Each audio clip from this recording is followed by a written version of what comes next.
industriale. Politikat industriale gjithnjë më shumë bëhen temë e rëndësishme në përpjekjet qeverive për të nxitur zhvillimin ekonomik. Politikat industriale sigurisht se kanë një historik shumë shekullor, megjithatë nga fundi viteve 70 ato kanë humbur rëndësinë, normalisht nxitun edhe prej diskutimeve dhe ideve ideologjike, me parimin kryesor që qeveritë nuk mund të përzgjedhin si duhet sektorët apo intervenimet, dhe se këto sektor ose përzgjedhje mund të krijojnë diskrecion në burimi ke shpërtërimeve. Megjithatë, veçanërisht pas krizës financiare të vitit 2008, politikat industriale janë rikthyer në pëlqyeshmëri, po edhe në agenda të politikë bërësve, dhe janë adaptuar prej shteteve me stad ndryshëm zhvillimi, përfshi edhe bloqe të rëndësishme ekonomike, siç është Bashkimi Evropian. Dhe përballë këtij sfondi, në Institutin Reinvest konsiderojmë se është e rëndësishme që të diskutohet në mënyrë konstruktive dhe meritore kjo temë, veçanërisht kur jemi në një fazë që qeveria ka adaptuar strategjinë e zhvillimit industrial, i cila do të jetë edhe tema boshte e diskutimit sotëm, normalisht duke e trajtuar edhe në një sfond pak më të qartë, frymëzuar prej një studimi që ka zhvilluar Instituti i Vjenës për studime ekonomike ndërkombëtare, që quhet drejt politikave efektive industriale në Ballkanin Perëndimor, e për cilën gjë kemi kënaqësinë që do të dëgjojmë pikpamjen nga vetë autori, doktor Branimir Jovanović, që na ka bashkangjitur në mënyrë virtuale prej Vjenës. Ky diskutim i sotëm organizohet kuadër të platformës Debatet në Reinvest dhe projektit Policy Answers, pra politikat që japin përgjigje, cili është një projekt i kornizë i Bashkimit Evropian kuadër të Horizon Europe. Gjithashtu sot kem edhe komentues tjerë ekspert fushëve, cilët do të japin kundërshtimet e tyre mbi sfidat edhe mundësitë që Kosova i ka në këtë kontekst. Sigurisht se ne si institut mesim përkushtuar që të nxisim debate të tilla, si dhe të sublimojmë komentet dhe përfundimet që dalin nga kjo tërheqës dhe të ofrohen politikbëzve me shpresën se ato do të mund të përvendësohen. Duke ju falendëruar edhe për pjesëmarrje, unë po i kaloj fjalën profesorit Muhamet Mustafa, që në vazhdim të moderoj diskutimin e sotëm. Profesor. Faleminderit. Siç thatë edhe ju, ne konsiderojmë një moment të rëndësishëm, edhe vetë draftin e strategjisë që ka bërë Ministria, e cili draft është i përqendruar në sektorin e prodhimit, më shumë sepse politikat industriale kanë një kuptim më të gjatë se sa vetë sektori i prodhimit, dhe në këtë drejtim mendoj se një përkushtim për rritjen e prodhimit, rritjen e ofertës vendore dhe një kalim pak a shumë edhe në politika që kanë bëjë me anën e ofertës, të rritjen e ofertës vendore, duhet mu përshëndetur gjithsesi dhe kjo përvijohet në dokumentin e strategjisë. Përvijohet pak shumë, sigurisht që ka probleme që na sot do të diskutojmë edhe me strategjinë, por ky është një fakt cilin na ka shtyr që na të shohim sa mund të shkohet përpara me këtë koncept. Gjithashtu është interesant edhe studimi për cilin do të na flas përfaqësuesi nga ekonomisti nga Instituti i Vjenës për studime ekonomike ndërkombëtare. Po fillojmë pa zgjatë më shumë për dy vërejtjet hyrëse nga Drisar Vokri, në fillim, drejtor programor në Institutin Reinvest, dhe nga Branimir Jovanović, ekonomist në Institutin e Vjenës për studime ekonomike ndërkombëtare. Në fillim, Visorit. Faleminderit shumë, profesor. Përshëndetje të gjithëve.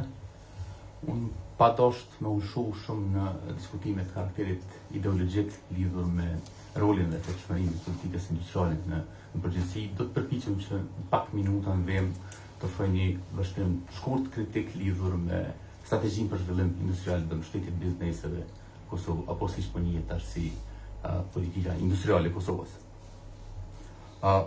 Fillimisht duhet të them që ky dokument, i cili konsiston një kornizë gjerë politikash, intervenimesh e masash në funksion të zhvillimit industrial, për dallim ndoshta prej dokumenteve strategjike të këtij lloji karakteri në kaluarën, është koherent me dokumentet të tjera strategjike në nivel nacional, më specifikisht strategjia kombëtare për zhvillim, por edhe ato globale siç janë objektivat e zhvillimit të ndryshëm. Për më tepër, e shohni ndërlidhje të objektivave të kësaj strategjie me zotimet, pjesërisht në një pjesë të zotimeve që dalin prej agjendës së gjelbër të Ballkanit Perëndimor. Më specifikisht, flas këtu për promovimin e ekonomisë qarkore, por edhe dekarbonizimin e industrisë, pra si dy shtyllat kryesore të agjendës së gjelbër, të cilat janë të përbalancuara në këtë dokument strategjik. Pra si e tillë, politika industriale në Kosovë, ky draft është orientuar në 5 objektiva kryesore strategjike. Është e para është zgjerimi i prodhimit industrial, pastaj ulja e deficitit tregtar industrial, krijimi i punësimit denj dhe gjithëpërfshirës, mbështetja arritjes së një industrie qarkore të gjelbërt, si dhe maksimizimi i rritjes së vlerës vendore. Ky dokument, ky draft i politikës industriale ka një vizion ambicioz, mund të them, ku brenda një periudhe 8 vjeçare synon transformimin industrial dhe adresimin e një pjesë të sfidave strukturore përmes një ndryshimi pothuajse paradigmatik. Mirë po nëse analizojmë përsoafër me objektivat, intervenimet edhe masat e parapame për secilin objektiv, e shohim që ajo si e tillë është vështirë konsideroj që mund të jetë një platformë efektive në funksion të këtij transformimi. Për më tepër, dokumenti si tillë nuk është që ofron dhëna të mjaftueshme se si masat e propozuara specifike i kontribuojnë arritjes së çështjeve për lidhur me këto objektivat e kësaj strategjie. Ajo që ka bie në sy, ndoshta është edhe buxheti i kufizuar natyrisht lidhur me këto objektiva ambicioze, në më thënë. Vetëm për informim tuaj, deri vitin 2026, pothuajse vetëm 1/3 e gjithë buxhetit që lidhet me këtë strategji është orientuar në investime kapitale, që bie diku rreth 20 milionë euro. Madje një prej objektivave kyçe të kësaj strategjie, siç është objektivi i parë për zgjerimi i prodhimit industrial, është i mbështetur në themelimin e 2 institucioneve të reja, siç janë Fondi Sovran dhe Banka Zhvillimore.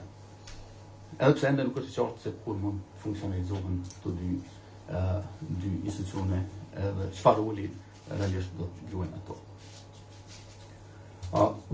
Tjetër çështje që ndoshta lë për dëshiruar metodologjia e cila nuk është elaboruar mjaftueshëm, pra metodologjia përdorur në identifikimin e objektivave dhe sektorëve strategjik nuk është elaboruar qartë dhe duket që përzgjedhja e sektorëve dhe në sektorëve prioritar është pa shumë i bazuar në performancën aktuale dhe ekspozimin e këtyre sektorëve në tregjet e eksportit.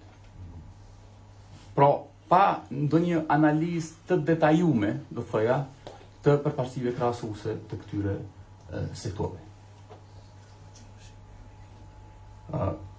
Përparësive krahasuese. Fokus, që është tha dhe profesori, kjo strategji fokus ka vetëm industri përpunuese.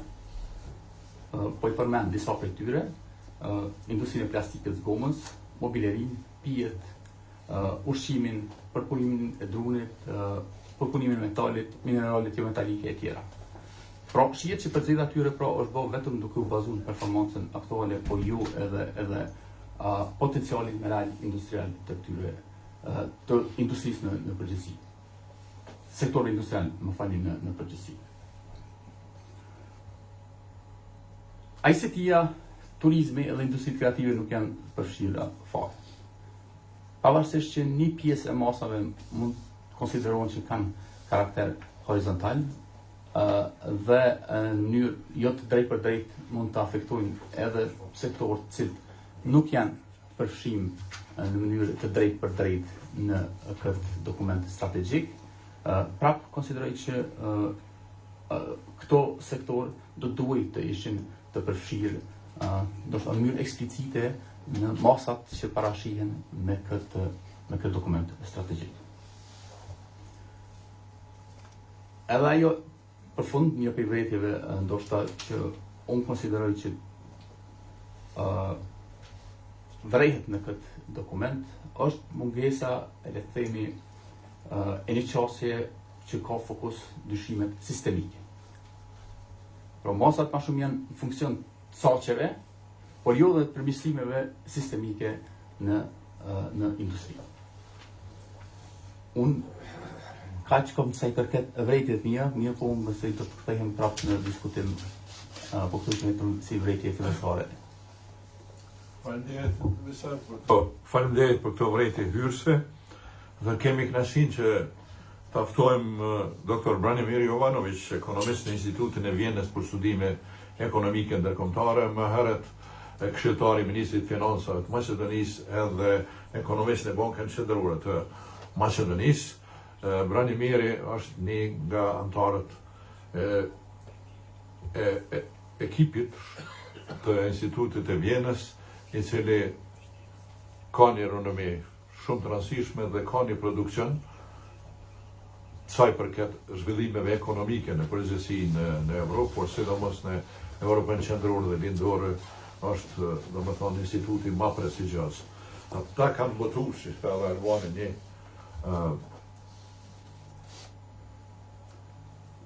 raport që ka të bëjë me politikat efektive industriale në Ballkanin Perëndimor, për të cilat Branimiri do të na flet në përgjithësi, por sigurisht ai do të mund të bëjë edhe një vlerësim edhe për strategjinë e industrisë së Kosovës. Në përgjithësi, pra, besoj që duke e pas parasysh edhe raportin e Institutit Vjenës, ne do të diskutojmë pak a shumë politikat industriale të Kosovës në një kontekst më të gjerë, në kontekstin rajonal, për të parë sa janë të përparësi komparative të ndërlidhura me rajonet. Branimir, welcome, and I am happy to pass the word to you. Thank you very much. Hello everyone, Merdita, greetings from Vienna. Thank you for the kind introduction and thank you for inviting me to this event. It's a real honor for me to talk about the Kosovo industrial policy, and it's a pleasure for me to see so many famous faces, known faces there. It shows that we didn't study for nothing. So without further ado, I will switch to talking about the document itself. I will start with the positive things. The first positive thing is that I like the document. And I like that we are seeing that governments in the region, in the Balkan region, are talking about industrial policy and industrial strategy. So that's a big change, that's a very positive development, and I like that. I also like the document itself, I like the strategy, or policy, however you call it itself. I think it's a nicely prepared document. And I like the analysis that are presented there. I like the analytical part. I also like that it speaks openly about two very important issues, the social aspects of all this stuff like development, employment, poverty, high wages and things like that. Oftentimes when people speak about industrial policy or economic growth in general, they forget about the social component. I like that this document is not forgetting about it. And I like, of course, that it's talking about the environmental issues, the green aspects and everything which is related to it. We cannot talk about development or progress or industrial policy without talking about energy and sustainable energy, sustainability, environment, green aspects and things like that. So I like all that. And also I like the objectives that the document has postulated. I like the 5 objectives there. I think they are well defined and they are appropriate, let's put it that way. But also, I didn't come here to talk just about the positive stuff. I didn't come here to talk only about to just praise the document or the people the team that has prepared the document. I also want to point out some constructive criticisms, let's say. So the first one is very methodological or principle, I don't know how to say, very high level criticism. So when you think about industrial policy, of course, industrial policy is nowadays defined in different ways. There is no one strict definition of industrial policy. If you like different economists, they will give you a different explanation or definition of industrial policy. But if you go to the roots of the industrial policy and ask the people from Oxford or Cambridge, which are basically the originators or the places where the origins of the industrial policy in academic sense can be located, if you ask those people how they define or what they understand by industrial policy, they will tell you three characteristics. So there is this very famous Oxford Handbook of Industrial Policy, and it defines industrial policy as having, let's say, three defining features. The first one is that it is a strategy. The second one is that it aims for structural change of the society or the economy. And the third one is that it should be selective. So I'll go into details with all of this. So that's the strategy part means that it's not short term, but it's longer term. It talks about the longer term, it talks about changing the structure of the society. It boils down to the second characteristic that it doesn't aim to preserve the status quo of the economy, but it aims to transform the economy to make it better, let's say, to make a structural shift, to make a structural jump of the economy, or to transform the economy from the current less developed state to a future more developed state. And these two aspects are more or less present in the document, in the Kosovo industrial policy, and I like them. But the third defining feature, the selective part of the industrial policy, is not present enough. So the selective part means that industrial policy should not target everything or every sector in the society, but it shouldn't be horizontal, but it should be vertical. I think Alban mentioned it in the beginning, picking the winners. So that's the old school definition of industrial policy, that the government should pick winners. Nowadays, it's not really understood as the government picking up winners or selecting industries, basically, that should be developed. But still, it must be selective. You shouldn't target everything in a society, all the sectors of the economy, but you should be selective. You should identify, let's say, several sectors that you think that they are propulsive, have the potential to develop and everything, and then support these sectors selectively with measures which are specific for those sectors. So this part is not present enough in the document that we are talking about today. I read quickly the document. I got the English version, and it was around 60 pages, and it had only two priority sectors. I think that was the exact term. I think production of rubber, and the second one was production of wood and furniture. So only two priority sectors were identified in the document that I saw. You cannot develop the Kosovo economy if you just develop these two sectors. Sorry. You must aim for much more sectors, and you must be much more ambitious. So that's my first criticism. It has to be more selective. It has to identify more sectors that should be supported. Now I'll come back to the studies that we did at our institute. In the past 2 years, we prepared two studies on industrial policy for the region. The first one was a bigger one. We prepared that one for the Joint Research Center of the European Commission. And on the grounds of that study, we prepared the policy document, the one that was mentioned today, towards effective industrial policy in the Western Balkans. But in those two documents, we identify 6 industries or sectors that have the potential to let's say, grow up in propulsive or dynamic sectors for the whole region of the Western Balkans. And I will mention which are those industries or sectors, but also coming back to the question of what is industry nowadays. It's very important to understand that nowadays industry is not understood only as manufacturing. I think the previous commentator raised this issue. Nowadays industry is understood as basically any sector, any activity in the economy which has the potential to develop or to grow. Meaning that it can also include some services like maybe IT or creative industries, as someone mentioned, but also energy and other stuff. So the 6 sectors or industries that we identified for the whole region of Western Balkans were first agri-food industry, meaning agriculture and food production. The second one was textile industry. The third one was automotive industry. The fourth one was energy. The fifth one was IT. And the sixth one was tourism. So if you look at it, we have like maybe 3 non-NIM energy, and they have potential to be developed in Kosovo, of course. And you have agriculture, which is again not manufacturing, it's agriculture. So the criticism here is that first you have to be more selective in the document, you have to identify more sectors, not to develop a strategy or policy which refers to basically any aspect or any industry or any activity in the economy. So that's my first one.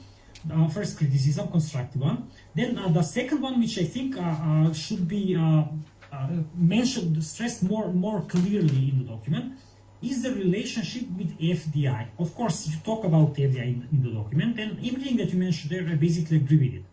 But you should, the thing which I miss is that you should talk more about the role of FDI in the new industrial policy, and especially what should be the new strategy, the future strategy for attracting FDI.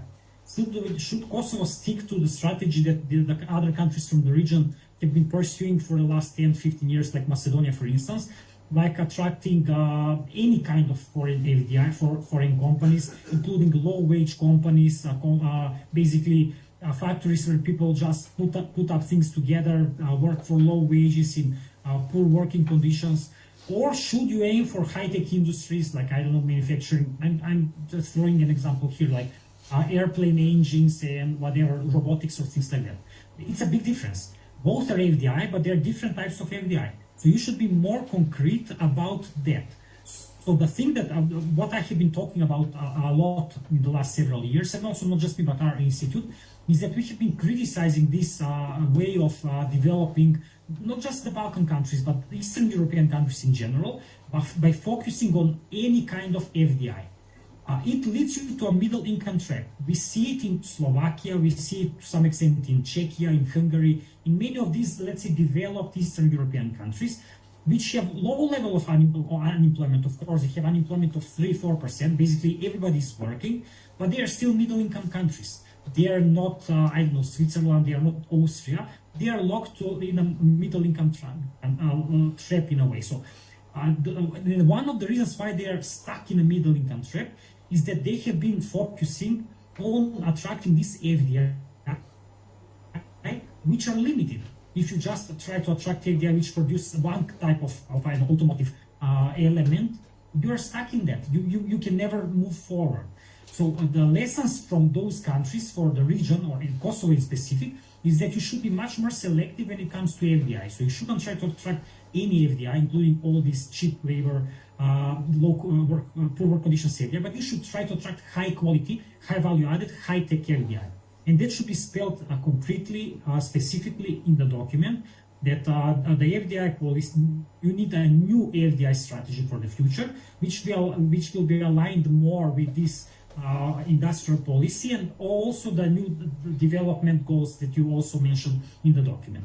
So that's my first criticism, constructive again. And then the third one is that the relation between the industrial policy document that we are talking about now and another set of documents which I think is being prepared for Kosovo, which is called Smart Specialization Strategy.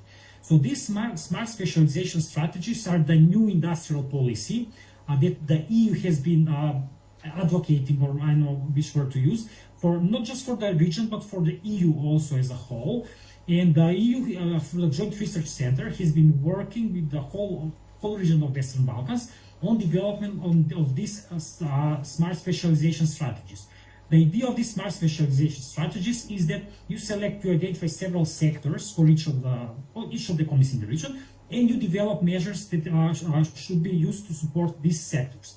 And as far as I know, such strategies have been so far prepared only in Montenegro and Serbia, but all other countries in the region are working on such strategies, including Kosovo. I don't know what's the status of that strategy right now, but I know for sure that Kosovo has been working on such a strategy. So what's the relationship between this industrial policy and that smart specialization strategy? I would like to see it more concretely specified in the document. So I'll stop here. I hope you understood my comments and criticism in a constructive way, and I'm here for any further comments and discussions. Thank you once again. Well, thank you very much, Branimir, for your substantial remarks.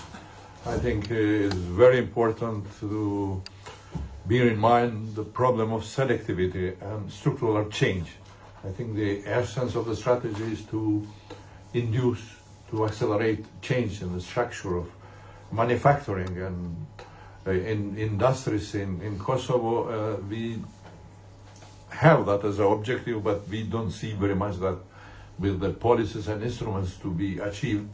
And also the problem with FDI, competitive advantages and other things, I think, are very important to debate further and to find solution for proper policies to achieve objectives of kind of, let's say, modern reindustrialization of Kosovo, because Kosovo used to have a very high share of industry in its GDP. 1989, it was about 45% of GDP of Kosovo, or output of Kosovo, was created by industry, which doesn't tell very much that you are developed, because Kosovo was just 1/3 of the average federal level. So it's not very important how much industry share is at GDP, but it's more how competitive is industry, what change it brings, and its contribution to overall social economic development. Further, we have first comments, let's say. We asked some of our friends and experts. Pra, do të kemi komentet e para nga kolegë prej Fakultetit Ekonomik, prej Akademisë Shkencave, edhe prej profesoreshës Gresa Latifi nga Universiteti Teknik i Munihut. Pra, presim që edhe zoti Astrid Ponxha, që ka në farë mënyre kemi pritë që edhe ai do të jetë prezent, ndoshta ndërkohë do të vjen, i klubit e prodhuesve, për arsye se kjo strategji sistema dhe fillim është jo kryesisht, po ekskluzivisht e përqendruar tek sektori i prodhimit. Ndërkohë besojmë që edhe ai, po si duket, ka një mosmarrëveshje lidhur me kohën. Po fillojmë me Petritin. Faleminderit profesor. Petrit Gashi është profesor i ekonomiksit të tregtisë, edhe disa lëndë tjera të ekonomiksit në bachelor dhe në master në Universitetin e Prishtinës dhe në universitetet tjera. Gjithashtu ka filluar karrierën edhe ka filluar karrierën në institutin tonë, dhe na jemi krenarë dhe për Petritin që në rrugën e zhvillimit, kështu se sot do të më dhoni kontribut edhe për industri. Ma shtrove presionin shumë. Faleminderit shumë për ftesën. Përshëndetje.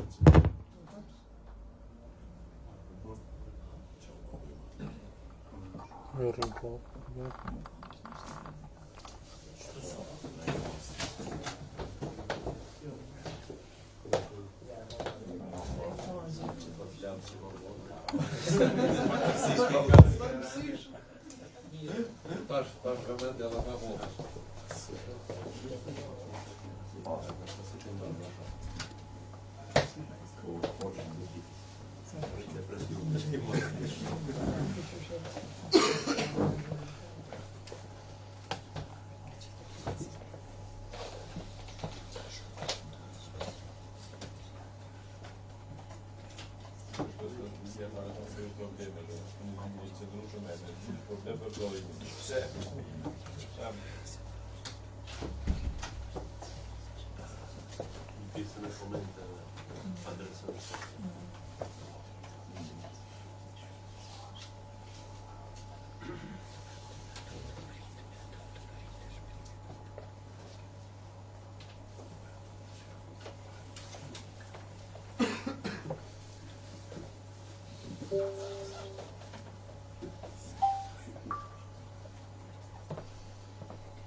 Recording in progress.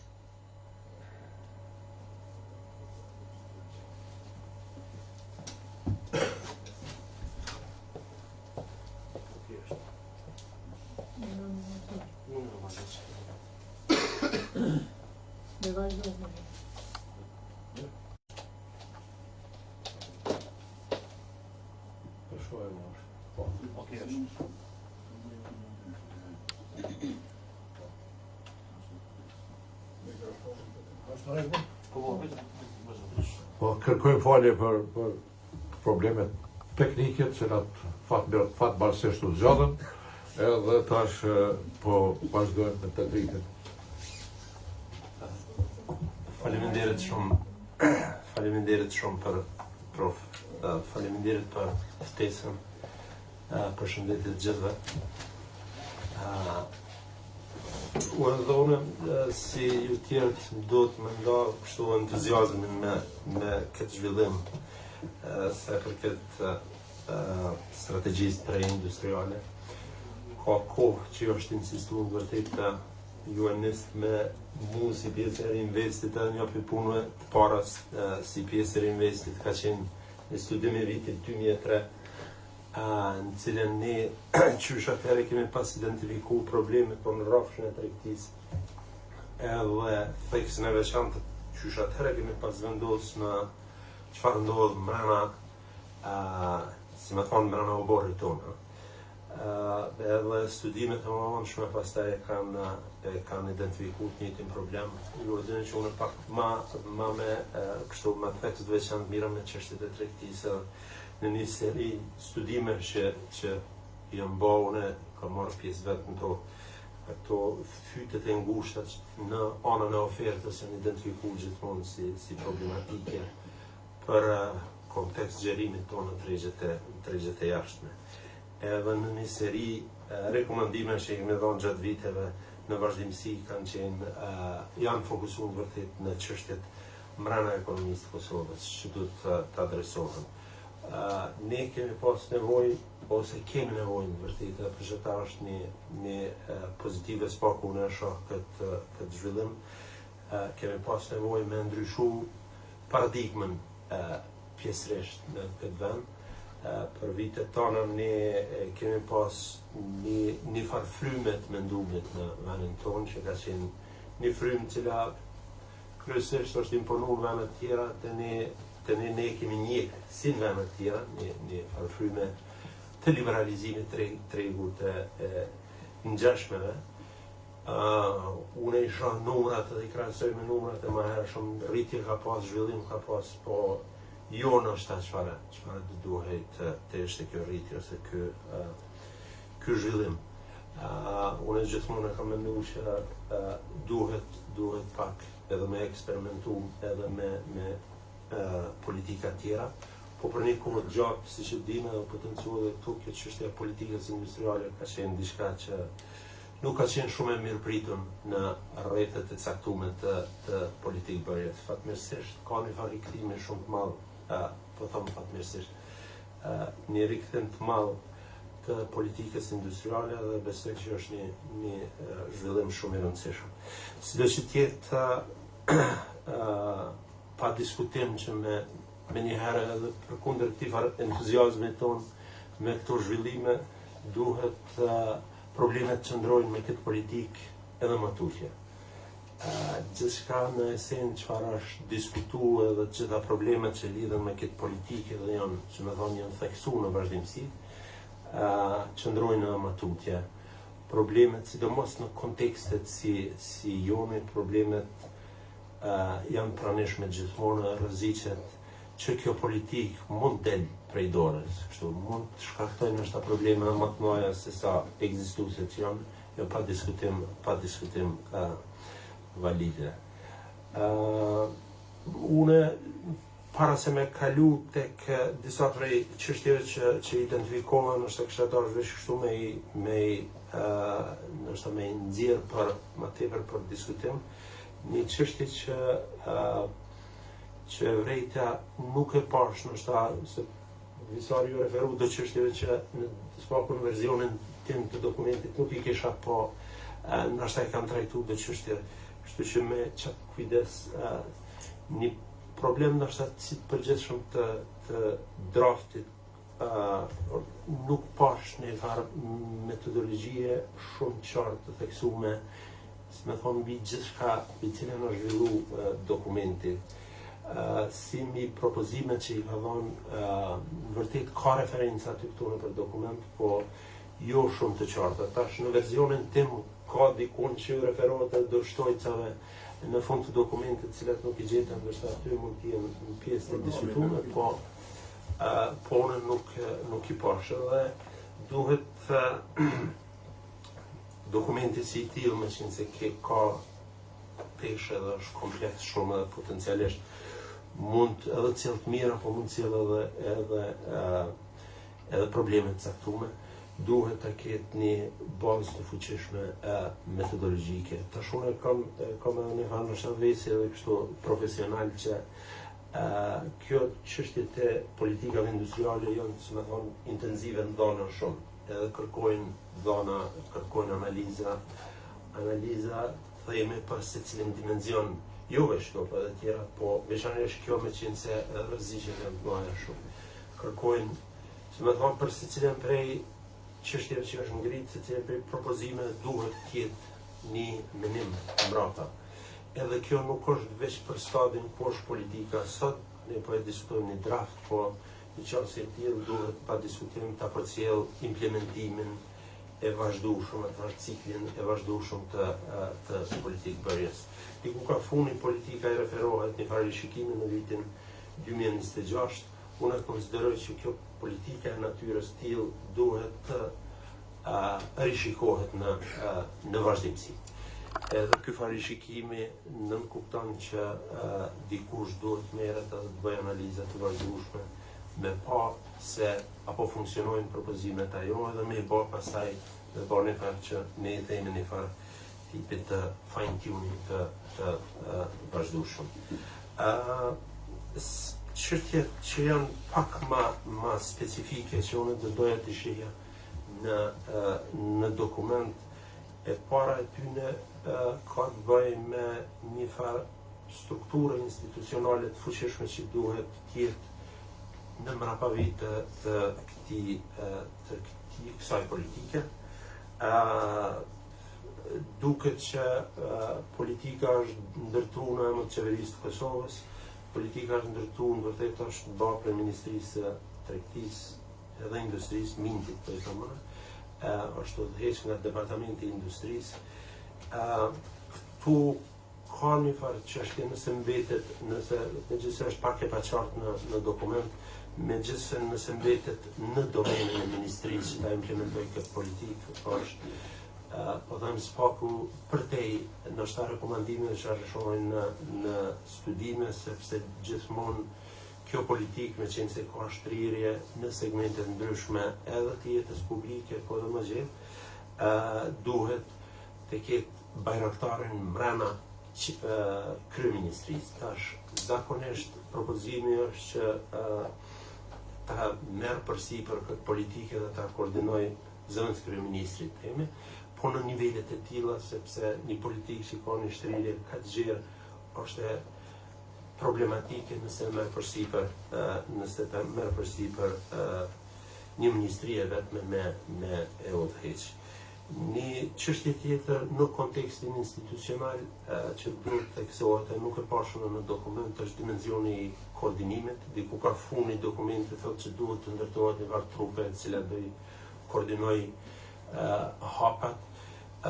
Duket spaku me sa e pashune që është një ideja është me kriju një mekanizëm tjetër koordinues. Ne kemi mekanizma të tillë, me siguri që duhet me shqyrtu tjetë para se me mendu që në vërtet janë atë natyrës që lidhen drejt për drejt me politikën fjalë, e duhet me shqyrtu ata para se me ndërtu mekanizma shtesë për shkak të problemeve që burojnë edhe prej mekanizma shtesë koordinues. Një element shumë i rëndësishëm është gjithashtu edhe transparenca dhe llogaridhënia, mekanizma të cilat duhet të jenë patjetër të mishëruar këtë politikë. dikun u potencu edhe çështja e ndërlidhjes, Branimirës Paku e potencoi çështjen e ndërlidhjes së kësaj politike edhe nevojës që për me theksu shumë investimet e huaja. Une përveç një farë ankorimi që e pash që politika një lidhje që është bërë me strategjinë zhvillimore, nuk pash që e ndërlidh këtë politikë me politika tjera. Ne veç brenda kësaj sallë në vërtet kemi diskutuar një seri politikash, strategjish që në zhvillu kohëve të fundit. Nëse zgaboj një referencë ekziston dikun me tekstit që flet për nevojën e revidimit të politikës tregtare të Kosovës, pa diskutim që ajo është e nevojshme, pa diskutim që ka nevojë këto dyja me u integru në masë të madhe, po janë pastaj edhe politikat e investimeve, politikat e energjisë, ne kemi fondin sovran tash që po e diskutojmë, e tjera që në esencë janë në një formë ose tjetër, disa prej tyre më pak e disa më shumë të lidhura me këtë politikë. Një aspekt tjetër që është shumë i rëndësishëm e që përveç një fjalie dikun fillimore që e pash nuk pash më tepër është roli i sektorit privat në këtë farë procesi. Studiues të shumë të vërtet kohëve të fundit që e marrë me këtë çështje, në qendër të kësaj politike sjellin sektorin privat. Unë shembull e shqyrtoj, lexoj në vazhdimsi një Dami Rodrikun që është marrë qysh me është ndoshta pej të parëve kësaj serisë të fundit të mendimtarëve që e ka rikthy këtë politikën industriale dhe ai e vendos theksin kryesor në lidhjen e fuqishme mes qeverisë dhe sektorit privat, veçanërisht në kontekst të identifikimit të fushave ose të sektorëve të cilat kanë përparësi krahasuese që sipas Rodrikut duhet t'i targetoj politika në fjalë. Unë për të thënë edhe herë përveç një fjalie në fillim dikun nuk pash që ka një farë diskutimi, ndoshta ka pas flitë dikun për do komunikime brenda sektorit publik me sektorin privat, por nuk ka qarta diçka brenda dokumentit. Një aspekt tjetër që është shumë i rëndësishëm që duhet të mendohet është një farë horizonti politik bërjes ne që i themi dhe hapësirat që neve na lejohen për me propozuar dhe me ndërmarrë politika të caktuara. Ne zakonisht i referohemi kësaj si policy space. Urej vrejt janë 2-3 elemente të cilat ka nevojë me u mendu pak më tepër. Flasë për këtë dimenzionin e politikë bërjes, pa diskutim që ne sot bojmë politika në ndo kufizime të caktuara, se nuk mund të propozojmë gjithçka sipas dëshirës tonë për shkak ose të zotimeve që kemi ndërkombëtare, kemi nënshkruar marrëveshje ndryshme dhe pastaj idenë e vendosit të themi tarifave duhet ta eliminojmë. Por shembull ka një diçka që mu do të interesant spaku për diskutim, nuk e di sa ka nevojë me u mendu shumë më tepër, shembull në kontekst të tregtisë, dokumenti propozon një politikë që në esencë kogjë shumë edhe kanë harruar të farë pune, po është interesant me sjell nështë në debat i çështjes të zëvendësimit të importeve. Si politik, moti është, si të them, kështu është diskreditu, po një kohë ka qenë diskredituar edhe politika industriale, kështu që ndodh që në një kontekst saktum mund edhe të funksionojë, po sido që tjetë në rastin specifik të dokumentit, flet shembull për masa që mund të aplikohen në kontekst të zëvendësimit të importeve dhe pastaj bën një referencë dikun edhe në politikat tona të prokurimit. Edhe përmes tyne se si mund të stimulohen sektorët e caktuar.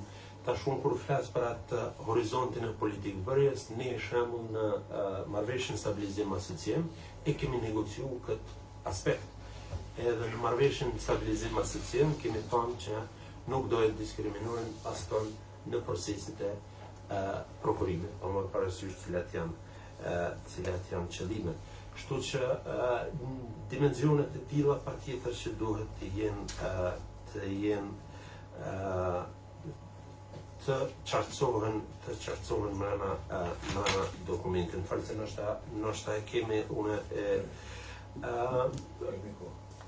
në dokument desha vetëm edhe një 2-3 çështje të them.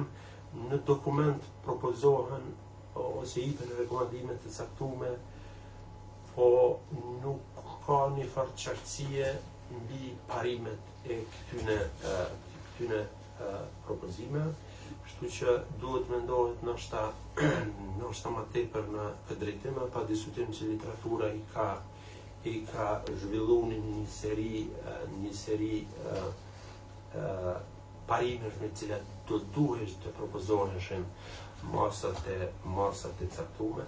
Për shembull, kush do të jetë barës, ndihma kujt do t'i ofrohet, kush do të jenë ata sektorë të cilët mbi çfarë parime do të përzgjidhen ata sektor, kur ndihma, sepse ne po flasim në vazhdimsi për një mbështetje që e marrin ta në forma të ndryshme nga qeveria, kur duhet ndërprerjet ndihma për sektorin specifik ose bizneset specifike, nuk janë çështje të cilat janë trajtuar brenda dokumentit.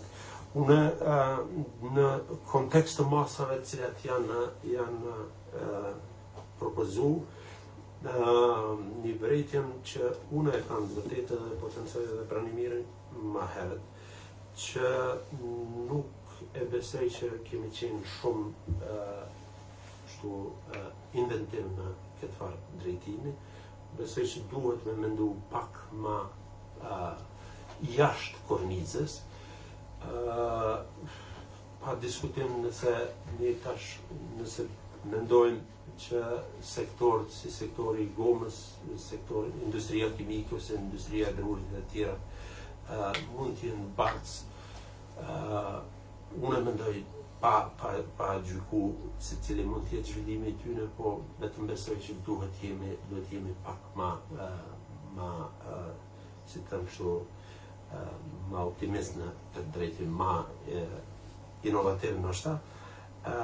Duhet të mësohemi me faktin, sepse kjo ka qenë një prej problemeve të vazhdueshme që e ka njeh këtë politikë, gjithkush kush themi kështu i ka kritiku këtë politikë, zakonisht i ka pa anë negative të saj. Duhet të mësohemi me faktin që secili që e inicion një politikë tillë dhe merr masa në kuadër një politike tillë, duhet të jemi të vetëdijshëm që gabimet do të bëhen. Nuk ka kurrë diskutime këtë drejtim.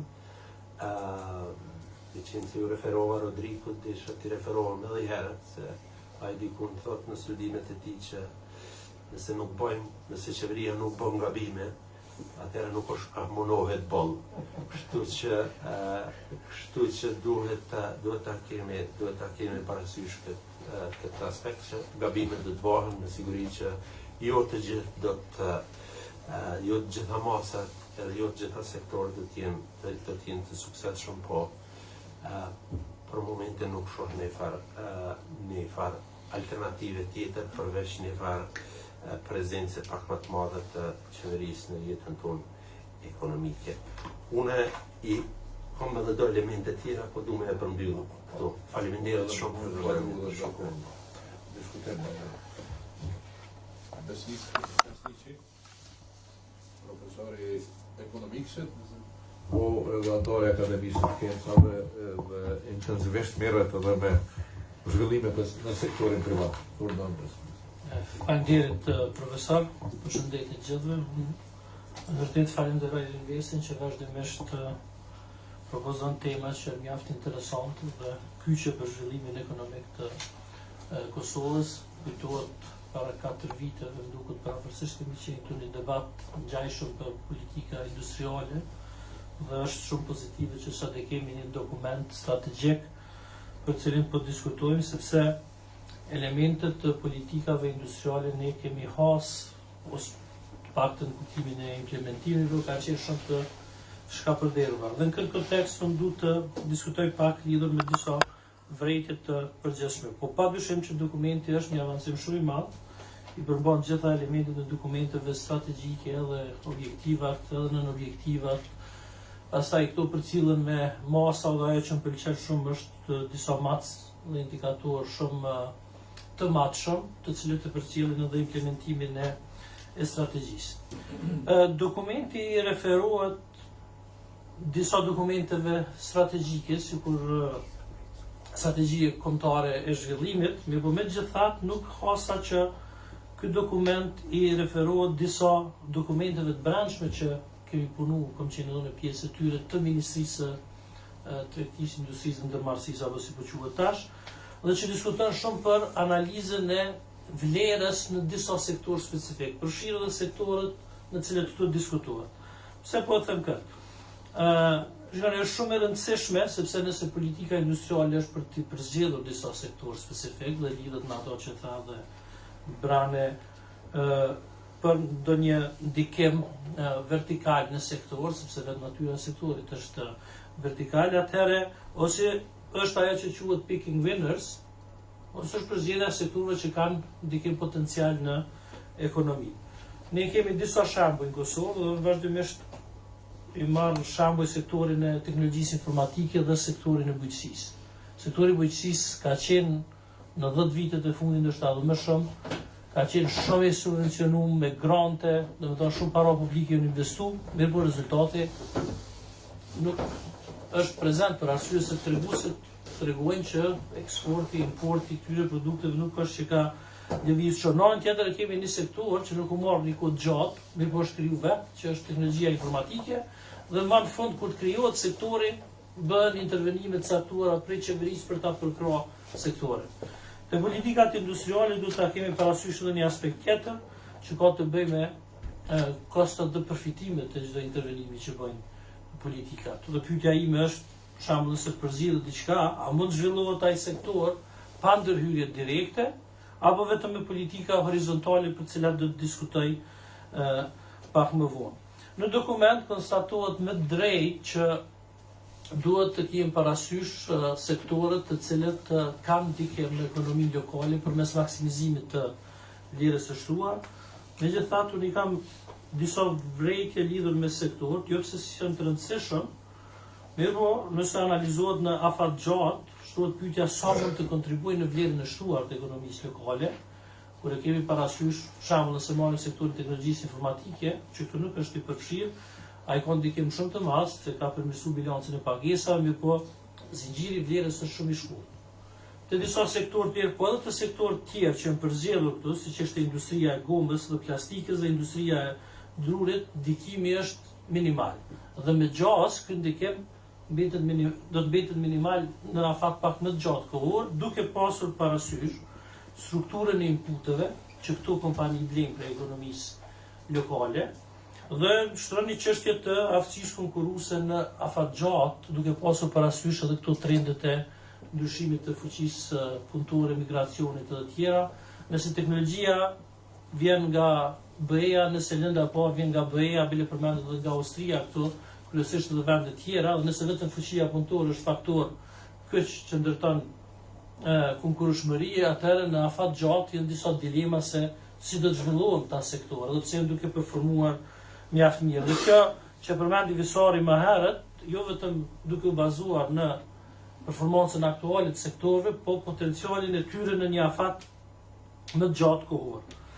Një çështje tjetër që unë mendoj që është theksu pak shumë janë aspektet e punësimit. Me thënë drejtën, unë nuk konsideroj që duhet me zonë vend aq shumë punësimi në një dokument strategjik politikave industriale, janë strategji tjera dhe agjencione tjera qeveritare që merren me punësim. Bile inkurajojnë që kjo strategji mi përkrah firmat, jo pavarësisht punësim. Një prej problemeve që kena pas me sektorin privat është që shumë instrumentat të këtyre politikave dhe strategjive, siç kanë qenë grantet dhe donacionet, ju bazuar në një indikator të punësimit. Dhe në anën tjetër është kërkuar që me qenë inovativ dhe me zhvillu teknologjinë dhe eksportin. Dhe qëllimi i këtyre kompanive ka qenë me zvogëlu. Edhe sot është trendi në Kosovë i kompanive qysh me bë zgjidhje me zvoglu punësimin.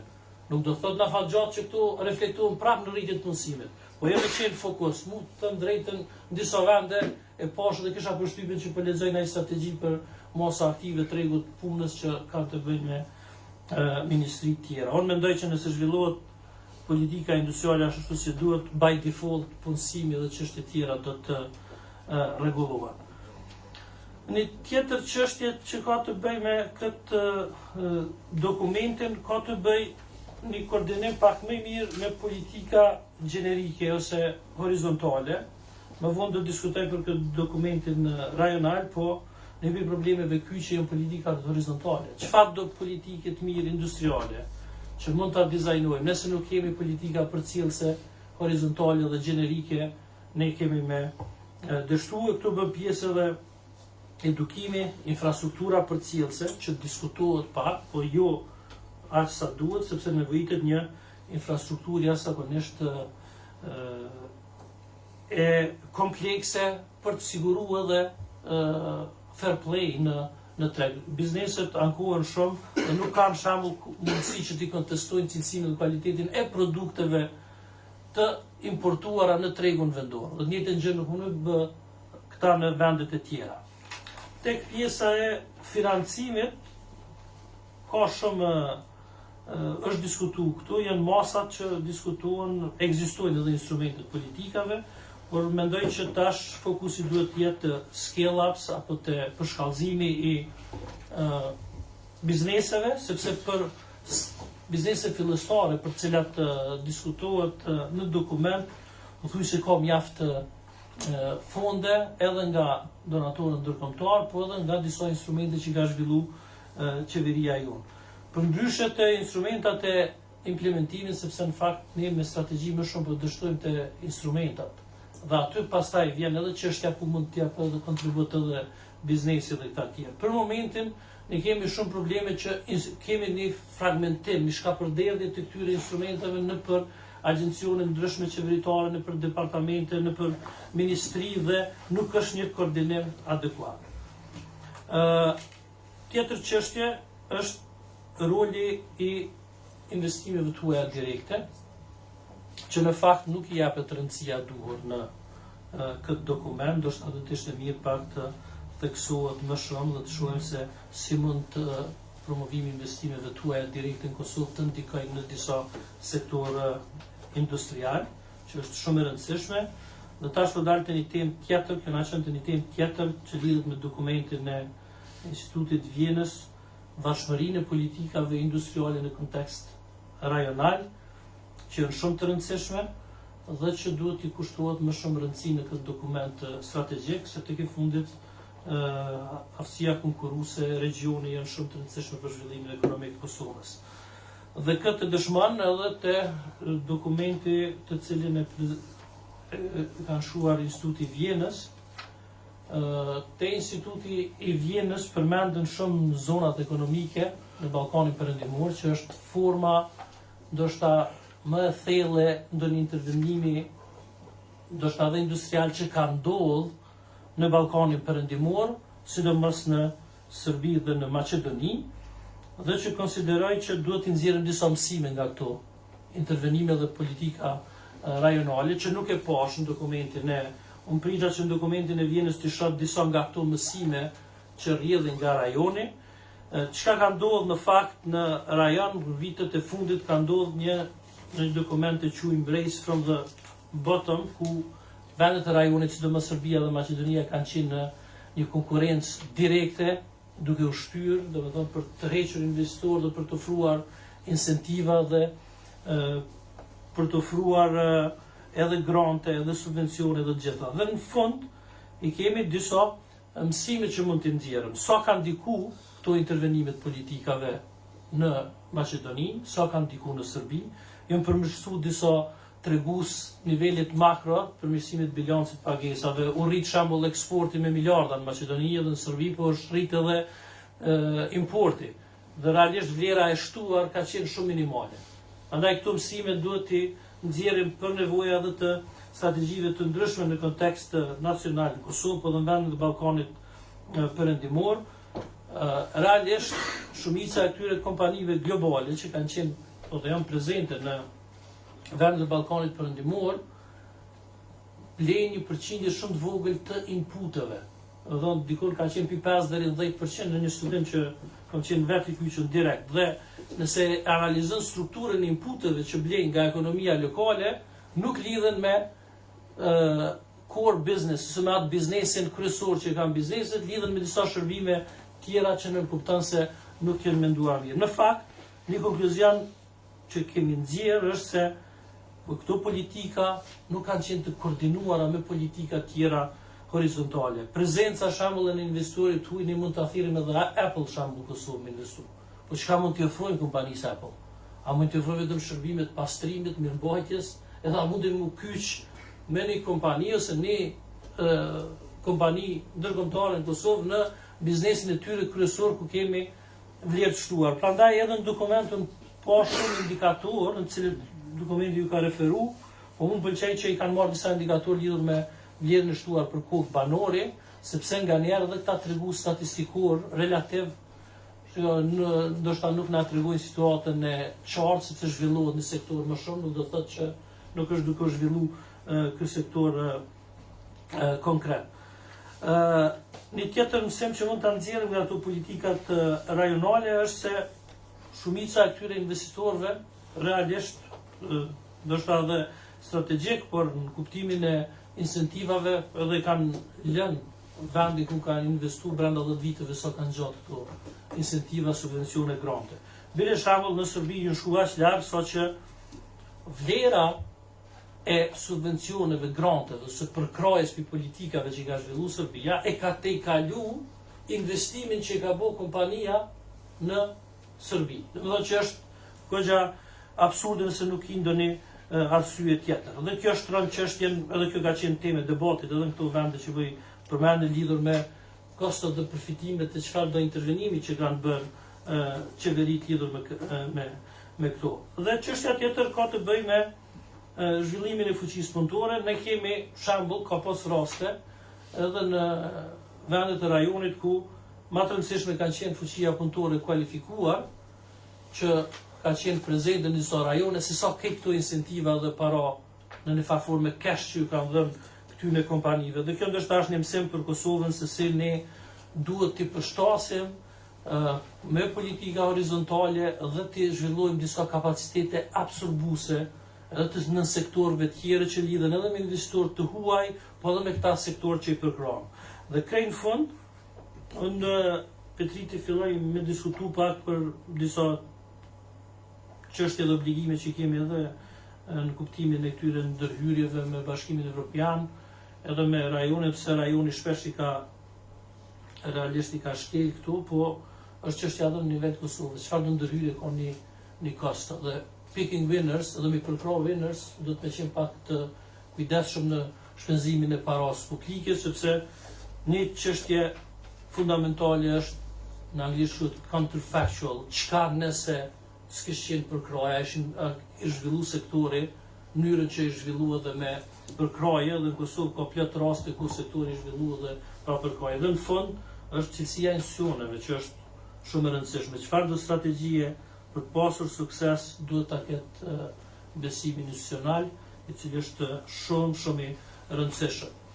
Në kjo çështja e çrregullimeve të rregullt është sidomos e rëndësishme në sektor të caktuar ku kemi një garë mes kompanive, mes sektorëve që ndoshta në ndërhyrje më vogël mund të çrregulloj këto garën fe.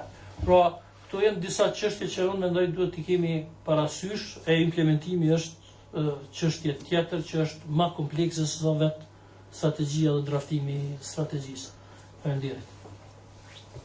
Faleminderit Besnik për gjithë këtë observim. Tash e kishëm ftu Gresa, nga tifi dhe është kyçur momentalisht më shkon.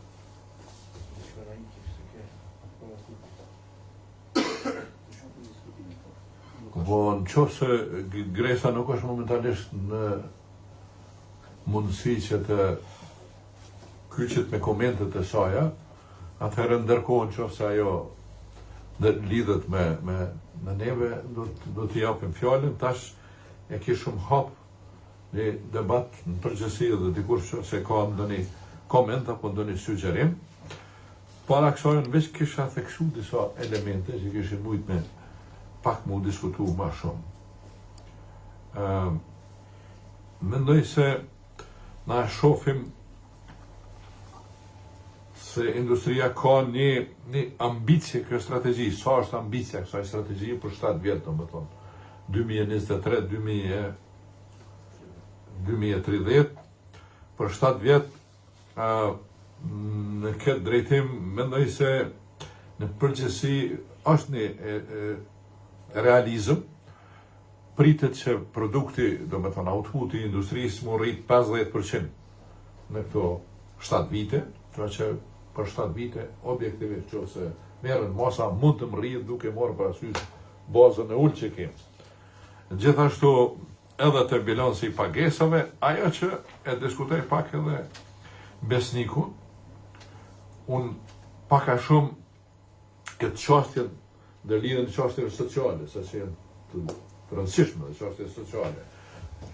Terma si punësimi dinjitoz e tjera, në qoftë se ato terma ndikojnë në ulljen e aftësisë konkurruese dhe produktivitetit, ato duhet të trajtohen. Për shembull, një çështje që na duhet me diskutu sa është e arsyeshme që paga tash në vlerën e shtuar të industrisë në Kosovë apo të prodhimit në Kosovë, tash kanë një pjesëmarrje 34.4%. Parashihet se cako është që kjo pjesëmarrje e pagave në vlerën e re apo vlerën e shtuar më rrit në 62.9%. Mendoj se kjo duhet të trajtohet me shumë kujdes, sepse nëse pagat rriten kështu më shpejt se sa produkti, atëherë ne e bëjmë pyetje aftësinë konkurruese dhe produktivitetin. Nëse paga merr pjesë më shumë vlerën e shtuar, përkundrazi na duhet më rrit pagat, po pjesëmarrja e pagave mos me qenë atë që mallën në vlerën e shtuar, për arsye se aty ka edhe investime, s'ka punet për investime, s'ka punet për kërkime. Ku me quat vlerë, nëse 63% shkon paga. Çka po ndodh me investimet edhe me tjera probleme, me shpenzime tjera operacionale. Kështu që po më duket që kjo është shumë me rëndësi me u pas parasysh.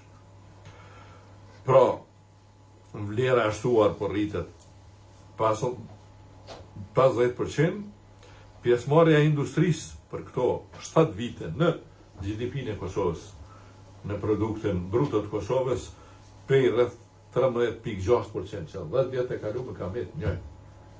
Në Instituti Invest ka marrë pjesë në hartimin e strategjisë 2009, se la atë nuk është zbatu. Atëherë ka qenë gjajshëm pjesëmarrja e industrisë në GDP-n e Kosovës, dikon dhe tash është njëjtë, parashihet në 16.5%. Tash kjo këtë varet sa do të rritet në përgjithësi GDP-ja në Kosovë dhe nuk këto përqindje po thëmë do të me marrë me relative. Mirë po, rritja e kreditimit në industri pej 18 tash në 28, do më 10%. A do të mund me gjeneru kjo rritje? Këtë output që kemi para po ajo, kjo rritje. Investimet në prodhim tash janë 10.2%, mos flasëm për këtë investimet e jashtme direkte, ku industria merr pjesë shumë pak, tash me shku investimet prodhim dikon pej 10.2 në 18, gjë që është e rëndësishme. Një problem që unë e shoh me këta tregues është se këta kanë marrë bazë vitin 2020, kur industria ka qenë dikon prodhimi i industrisë ka ra dikon prej në ta dy kvartalet e parë ka qenë din 40% ramja në shumë industri e prodhimit. Natyrisht në 3 muajt e fundit, 3 dhe 4 është konsolidu, po përsëri ka met një 20%, ose 10% me ullë se sa në vitin 2019. Kështu që matja me marrë bazë një vit që nuk është normal, nuk na tregon mirë drejtimet, nuk na tregon mirë. Unë mendoj se kjo është dashme më pas parasysh. Formohet strategjia, merret në vetë normal, në vetë standard, në vetë benchmark, që mundet me shku, ma tutje, edhe me ndërtuni vetë benchmark tjetër edhe në bazë të sugjerimeve. Këto janë çështje që unë kisha desh pak të diskutuar ma tutje, gjithashtu kisha lutë edhe kolegë që të shohim sa janë prezente edhe pse në objektiva apo në objektiva specifike, është teksu ekonomia e gjelbër, do më thonë edhe ekonomia qarkore, bukur mirë, për herë parë do më thonë, edhe jë ndodhë disa mjete, parashin disa mjete me nëzit këtë zhvillim, po 65 milion që është edhe visari për 7 vjetë, po i vjen diku ma pak se 10 milion vjetë me investu në me nëzit zbatimin e kësaj strategjie. Kështu që nuk janë edhe pak pare mirë, po mendoj për këto ambicit që i kemë na, me ndërtu një model të rritjes ekonomike që bazohet në onën e ofertës, për rritjen e produktit vendor, atëherë duhet me po, a është me të vërtet prioritet, jo, a nuk është. Këto e ndësa çështje që mendoj se duhet të debatojmë dhe shofëm atutje, po hapi debatin. Rurdonim. Kush e kërkon fjallën? Për ndryshe, vetëm të Valmira ti, po, vetëm të thëmë që me të vërtet është, unë e thashtë në fillim. Na, e me presim këtë dokument, sepse shumë çështje janë jashtëzakonisht mirë të zhvilluara, edhe deshta me thonë që ne i kemi ftuar dhe Ministrinë e Industrisë që ka përgatitur këto. Duket kanë pasur një mbështetje prej Gizit apo jo, s'kam i sigurt, por duket që po. Edhe Ministrja na ka dërguar një letër, sot e ke shku vendin, për ndryshe na ka përshëndet punën tonë, edhe pse aprovimi i kësaj strategjie ndodhet në stad bukur të vonë, na jemi inkuadruar vonë këtë diskutim, sepse s'kemi pas për të informatën që dokumenti është i përgatitur, por jemi inkuadruar vonë dhe ajo megjithatë ka thonë edhe pse është vonë, edhe pritet shpejt mu aprovu ky dokument qeveri. Ju lutem çani vërejtjet e juaja se na do t'i konsiderojmë me vëmendje. Kështu që deshta me theksu dhe këtë urna Valmira.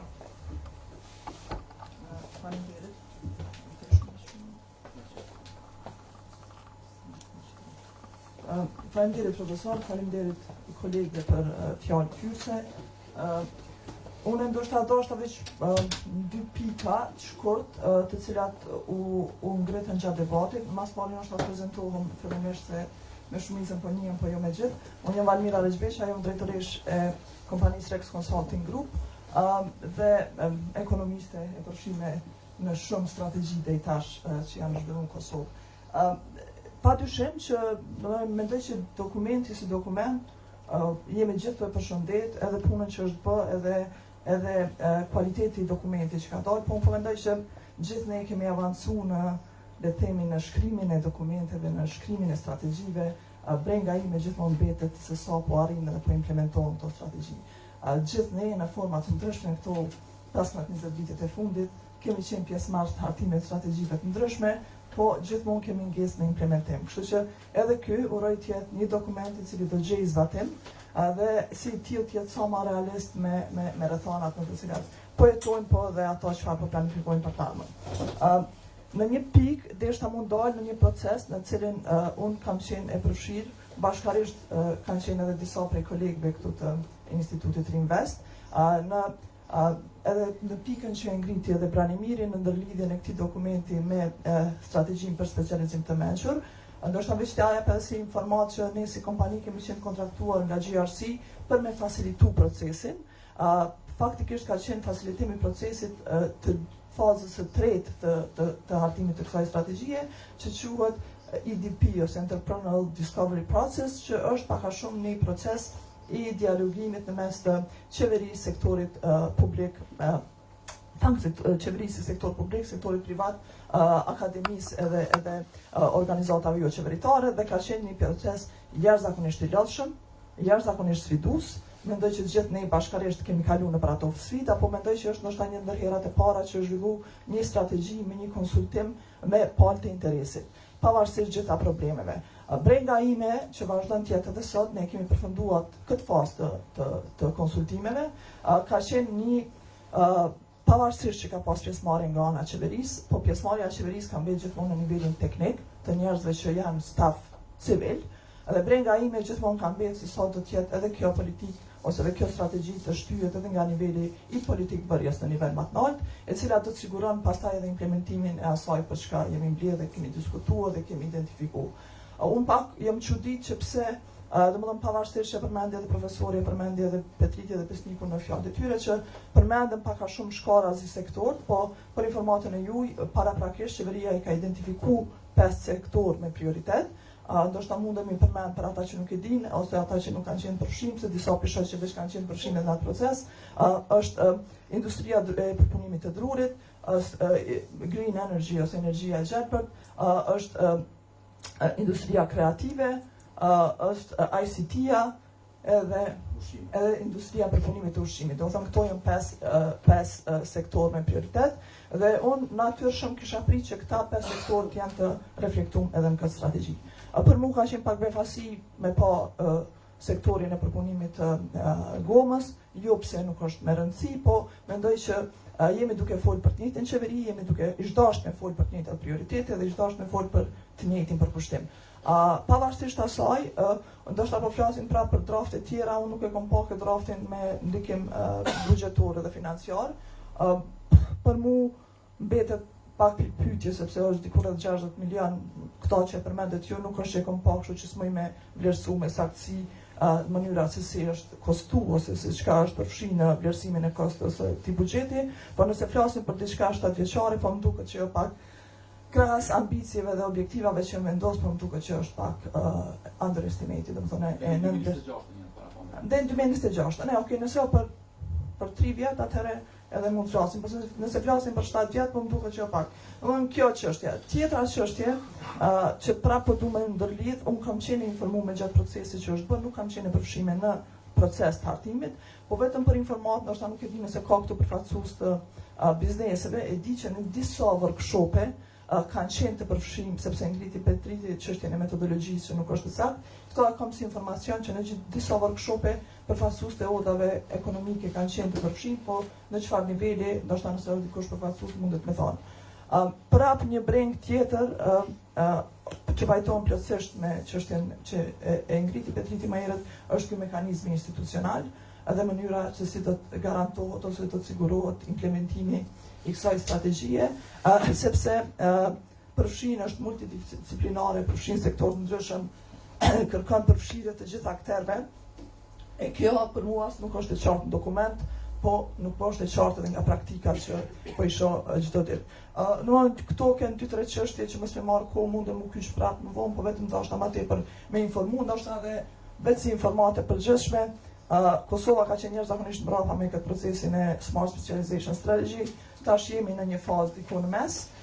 Hartimi i strategjisë pritet me ndodh pas përfundimit të këtij procesi, kështu që besoj që pas qershorit e tutje do të jetë procesi i mirëfillt i hartimit të strategjisë dhe plani është deri në fund të vitit të paktën sa më kanë thonë nga ana e qeverisë që të finalizohet në fund të vitit. Kaq, faleminderit shumë. Faleminderit shumë.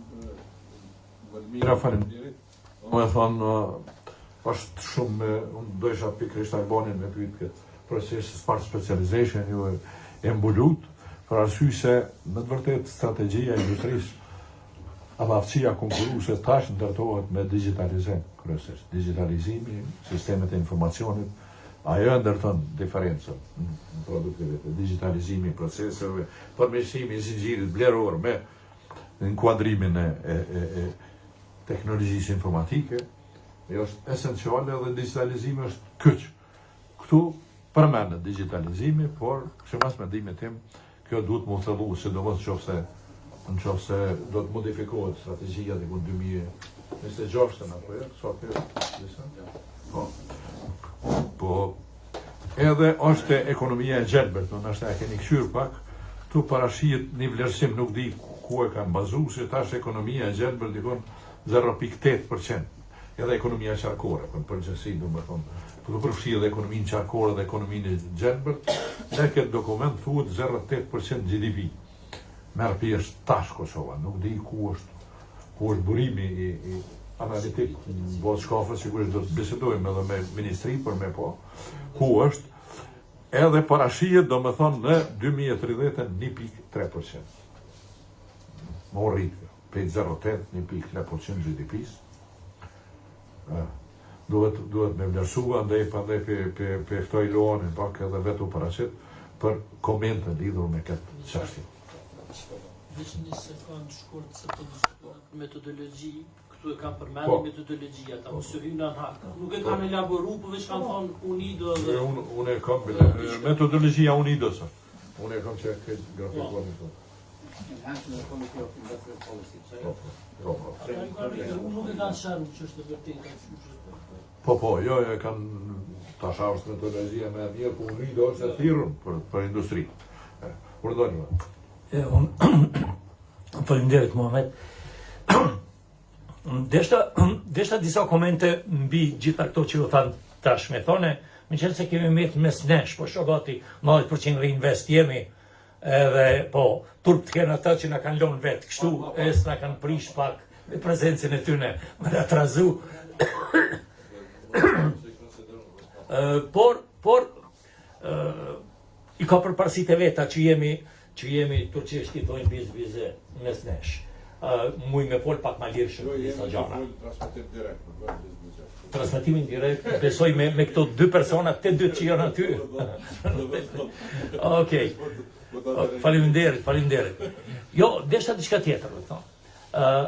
Në rend të parë kam fjalën për një dokument i cili gjithsesi është gjithmonë i mirëpritur, por unë i kam disa probleme me them pak a shumë atë që ka dashur autori me thonë në fund. Shkurt, për ne që s'kemi qenë drejt për drejt të kyçën në elaborimin e një dokumenti të tillë,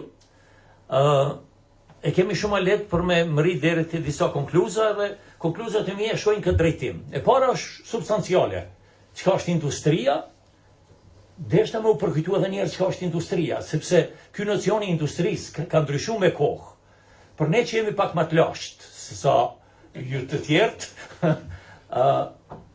përcaktimin e industrisë ka qenë industria është ajo, do të thonë, kompanitë të cilët merren me procesimin e lëndëve të para.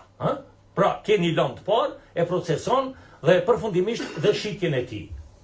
Ky nocion ka ndryshuar shumë. Dhe nëse tash futeni përsëri në të njëjtat, pak a shumë fjalor teknik apo kudo, do ta shihni se industria është shumë, fjala industri sjell një qasje plotësisht tjetër dhe thotë, kudo që kemi disa kompani që punojnë dhe gjejnë interes përbashkët, punojnë në të njëjtin lëmi, dhe shkojnë më tutje, mund quhen si një ndërmarrje industriale e tyre. Pra janë industri. Tash, nëse unë i mbetëm pak ma afër, jo në kuptimin cila është e drejtë është kjo e fundit, sepse atë shumë ka ndryshuar struktura e ekonomive në botë që s'ka pas qare, pa u avansu ky termin i cili definon se çka është industria. Por, në rend të parë, unë të i përmbajt asaj që ne me mburje e kemi cek gjithmonë, ne jemi shteti pasëm. E kemi atë paradoksin me Japonin, thot fëmijët si të lindin në Japoni, e dini ajo është shumë e përfolur, i mësojnë që ne jemi shumë të varfër, s'kemi kurfar minerale, do të thonë pasuni dhe ne duhet me punu shumë për me mujt me arrit diçka. Te ne të kundërtën e kemi bërë gjithmonë. Në Kosovë kemi thonë ne jemi shumë të pasur dhe vazhdojmë themi se jemi shumë të pasur sepse Zoti na ka thonë një nëntokë shumë të fortë, e cila është jo atë nëntokën që ju shkërmenja mas pari, po këtë nëntokën e vërtet, në të cilën ne kemi 14 miliard ton thëngjin në rend parë dhe kemi shumë minerale tjera metalike dhe jo metalike. Që është e vërtet, sepse në 10.000 km2 kemi me vërtet një pasuni tepër të madhe. Qofse gjithmonë e kemi mendu se si të avansojmë këtë pasuni dhe fjala parë që na ka rënë mend ka qenë industria. Ne duhet zhvilluar industrinë dhe asoj industri ju referua dhe Muhameti kur tha që në GDP në përgjithshëm industria ka marrë pjesë më e saktë Muhamet për 40% diçka e tillë. Dhe kjo është një diçka, një nocion. Jo një nocion, një e vërtet e madhe brenda. Unë isha para një kohë në Shkup e takova një ekspert, ish ministrin e bujqësisë, me thonë, të drejtën atje, i cili po më pyet tha, more, Luan, keni pas ju këgjo industri kimike atje në Kosovë, si shkon puna? Dhe tash, unë e di si shkon puna. Po, mërë në men, kujdo prej tjerve, ta këshin pyet këtë do tjetër, a i kështë thonë, shiqo, ti i thua ti, ka mujtë me thonë shokit tim, po shkoj Prishtinë, po informohen, edhe ti shkruj disa fjalë se ku ka me të puna, ta qoj një mesazh. Ma thoni, e dini ju ku është ai dokument i cili i përgjigjet pyetjes kryesore, çështjes së perspektivës eventuale të industrisë kimike në Kosovë, e cila ka pas mbi 7-8.000 punëtor. Ka qenë mega industri e madhe. Industria kimike e bazuar në thëngjell, që ka qenë në elektroekonomi, gasifikimi i thëngjillit e deri te plehat artificiale të azotit, industria e cila e madhe kimike në Mitrovic, në të cilin kemi pas përsëri disa fabrika një mas tjetrës në rënd të parë prodhime kimike që kanë bënë me bujqësinë dhe me plehat artificiale, edhe NPK-në dhe superfosfatin edhe gjitha tjerat. Pra, industria e cila ka punësu, tash me fol me këto termet që juve i duken më pak mërzitshëm se jeni shoh shumica e ekonomist, ka punësu shumë, dhe ka prodhu shumë dhe ka kriju, do të thonë, një vlerë kogjo të madhe. Tash, mi thonë ati shokut tim atje, të kom premtu, ma thoni, si e ka amin në dokument ku unë muj me lexu se a me ndonë kjo shtetë që duhet shkoj me tutje, unë me këtë s'po them që duhet. Unë vetëm po them. A duhet ndonjë një dokument strategjik, bile në fusnot për me shkru. Keni pa diçka në këtë dokumentin strategjik për një pjesë të madhe të industrisë? E dyta pyetje. Përmendet krejt shkarazi në një vend, thot sepse ne shesim, me sepse e ka, bile as fillimi as krye fjala në fjali nuk është, thot sepse ne shesim minerale apo zehe të papërpunume. E keni pa në dokument ju që keni lexu? E thot me një vend. Dhe ai vend s'ka referencë. Referenca e ka emrin Trepça. Trepça e ka emrin dokumente strategjike për zhvillimin e Trepçës dhe ligji për mbi Trepçën, të cilën Rinvesti ka luajtur një rol shumë të madh në kohë kur e kemi bë. Pra, ku janë këto referenca për gjashtë e ka shënda? A duhet vazhdojmë ne të shesim zehet që është krim ekonomik në këtë mënyrë, apo duhet mendojmë në ndonjë mënyrë ta, do të thonë, të vijmë deri te valorizimi i vërtet, vlerësimi i vërtet i zeheve që i kemi, të cilët si janë pakufishme. Derisa linitin e kemi pothuajse pakufi me 14 miliard, zehet metalike të plumit dhe zinkut i kemi kogjo rezervat vogla. Mund me punu, ka logjik për me bo një investim aty, po s'mund me shku. Nëse ti e shet tash si zehe fare lirë, atër ku është strategjia këtu? Ku është strategjia jo që ka duhet me po? Me këtë që ka duhet të them? Ti këthem dokumentit, mora 2 shembuj kështu të shpejt. Dokumentet strategjike vlejnë për 5, 6, 7, 8, 9 vjetë në të ardhmen, për aq. Dhe, në një mënyrë e krijojnë administratës, qeverive një rahatit madhe, ku ata thonë, shqiqo, këto investimet e mdha, nëse do duheshim ne me vitalizu industrinë kimike këtu e atje, na vynë kogjo shumë vjetë aty. Neve edhe kështu s'na takon, ma mirë pe harrojmë krejt. Pra, vazhdimisht çdo qeveri, për shkak se bon strategji afat mesme, dhe e shohin investimin si një cak afat gjatë, e neglizhojnë e anullojnë. Një përcaktimi i tillë do duhet përmarrë te një dokument strategjik i Kosovës afatgjat, si SPZK-n që i kishim atër, dhe aty duhet qëndrojë dhe këta të lidhen me te. Por dokumentet të tilla kur kush nuk i referohet, dhe tash vi te vretja e pare imja për këtë dokument strategjik. Shumë dopt korrelon me dokumentet strategjike të tjera, të cilët i ka mrenda opusit vetë, do të thonë, veprus. E në rëndë parë, kemi strategji energjetike, kudo që është ajo në cilën do pas që është,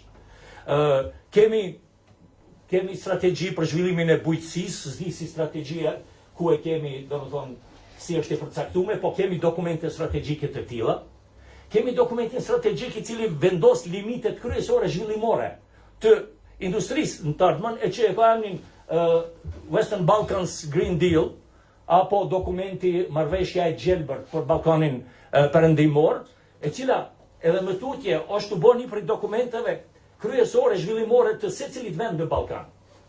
Dhe me të madhe zhvillohen aktivitete. Tash, ato aktivitete sjellin veprime të cilët mund me qenë restriktive për këtë zhvillim që parashifet këtu. Dhe ato duhet të jipën këtu. Unë e pash këtë pjesën e gjelbërt, ishte dhënë në një shufar shkurt dhe i koleron CO2-shit kryesisht, dioksidit karbonit.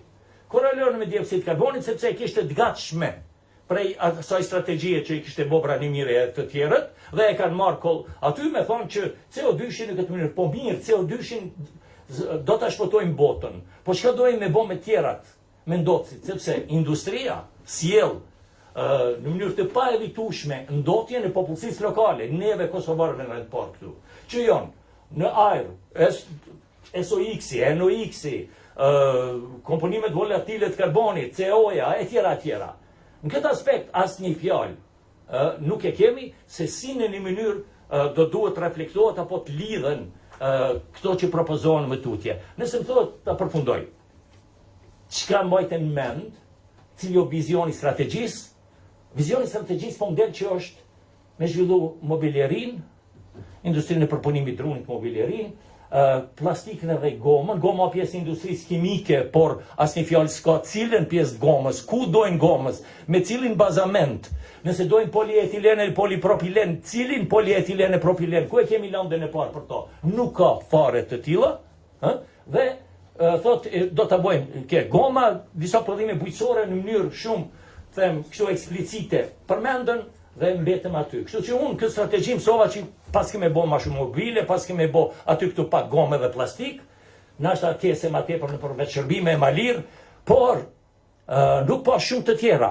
Nuk e pa se si kjo strategji do të koreloj me thash paradigma kryesore zhvillimore që kemi. Qoftë lokale, një zhvillim afat gjatë Kosovës, shka do të bojmë me qymyrin, shka do të bojmë me këto e me ato, e me industrinë eventualisht kimike, e shka do të bojmë me trepqën, por nuk korelon as me ato globale, që është Europe Green Deal, që paradigmë që thonë definitive që duhesh me e pa eventualisht se në çfarë mënyre ajo do t'i shkoj për shtati këtyne ideve zhvillimore këtu, apo do t'jetë restriktive kërshi tyne.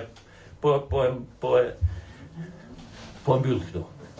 Faleminderit për të pritje të strategjisë, pra faleminderit për propozimet. Urdhroni Sedi Osmani, kryetari i bordit Institutit Feminist.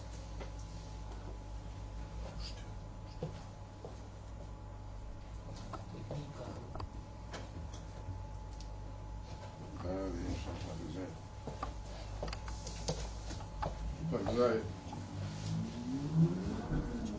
stafin e rinvesit, profesorit Muhammed Albanin për organizimin e kësaj treze, diskutimi këtë dokument mjatë rastishëm. Unë vetëm veshta me vëdhënësune qashtë e cilën shkurtimisht e ngriti Visari në fjalën e kyse, që përmendi se dokumenti strategjik një farmire implikan e përfshin edhe dy mekanizmat të cilët pretendohen të themelohen brenda qeverisë Kosovës, që është fondi sovran dhe banka zhvillimore. Unë mendoj se nëse këto dy dokumente ndeshin si këto mekanizme, nëse strategjia bazohet në të mënyre në realizimin në objektiva të saj, është një problematike, sidomos Afroje pak shetë. sidomos fondi sovran i cili themelohet në bazë një draftligjit që ne e kemi lexuar, do të jetë pengesë për realizimin e kësaj strategjie, sepse ky fond vorrejshtë të mos themelohet kurrë, sepse nëse themelohet në atë mënyrë që është parapa me këtë ligj, do t'i ndjek investimet e jashtme, investitorët e jashtëm, sepse krijon pabarazi në treg, pabarazi ekstreme, sidomos kur është fjala për politikat e prokurimit që e favorizon në mënyrë ekstreme, e favorizon kodin Sororan, i cili parashihet themelosisht rreshit tregtare dhe cili nuk i nështrohet politikave të prokurimit publik.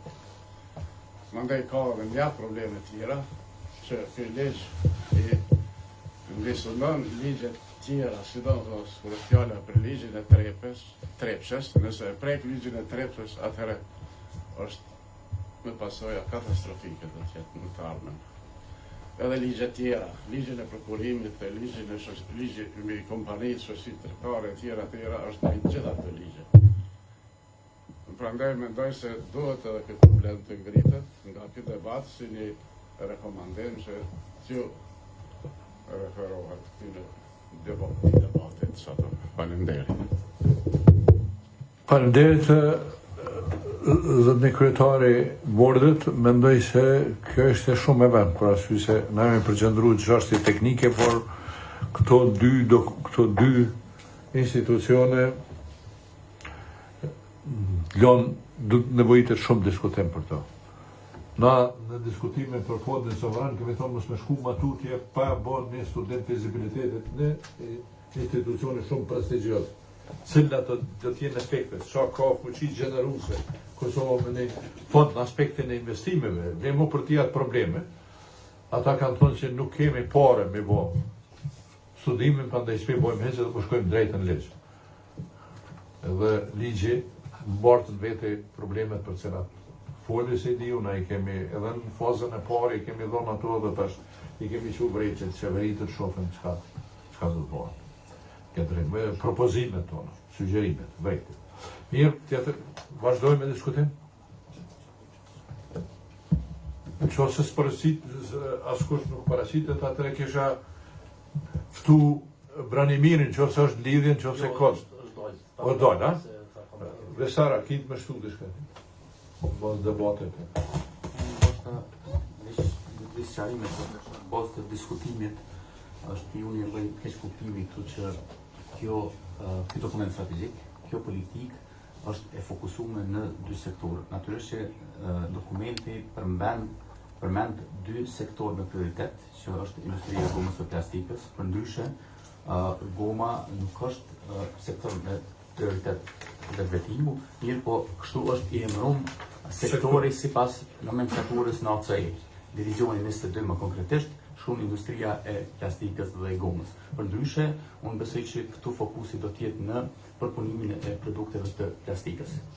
Edhe tjetri është prodhimi i mobilive. Mirë po, nëse analizojmë veç objektivat e kësaj strategjie, aty shohim që në secilin objektiv ka shtytës të ndryshëm industrial. Pra janë sektore në sektor specifik të tjerë që i kontribuojnë arritjes së çoçeve të objektivave specifike. Aty shohim pothuajse të gjithë sektorët industrial, po flas industri përpunuese. Pra ka një farë karakteri gjithëpërfshirë. Çka nuk është përfshi këtu janë industritë që vijnë prej sektorit shërbimeve. Ne përmendëm përpara tikun, përmendëm industritë kreative, e tjera këtu nuk janë përfshi këtu. Mënyrë të thotë po jo të përfshim si në sektor në cilët do të fokusohen masat e caktuara. Pra, unë këtë e shoh pak problematike për shkak se ne kemi kompani serioze të mëdha, të cilat në sektorin e tikut, të cilët jo vetëm që eksportojnë shërbime, por tash po eksportojnë edhe produkte, po flas hardware caktuar, të cilët janë, po besoj, një vlerë jashtëzakonisht e shtuar e këtij sektori. Nuk do të përmend po emra, po një kompani në këtë sektor aktualisht është duke ofruar edhe hardware-in edhe software-in në pothuajse gjithë sektorin e shëndetësisë në Amerikë. Pra, po flasim për pajisje komunikuese, të cilat përdoren sot në sektorin e shëndetësisë. Kësaj pra ne i kemi përjashtuar disa sektor potencial, po që nuk janë përfshirë në industritë përpunuese. Kjo për mua mbetet pak e paqartë për pas parasysh se nëse metodologjia e cilën shumë shkurtimisht është elaboruar në dokument, është përdorur në mënyrë rigoroze, atëherë unë besoj që edhe këta sektori i dashur me dalë si sektor me potenciale. Faleminderit.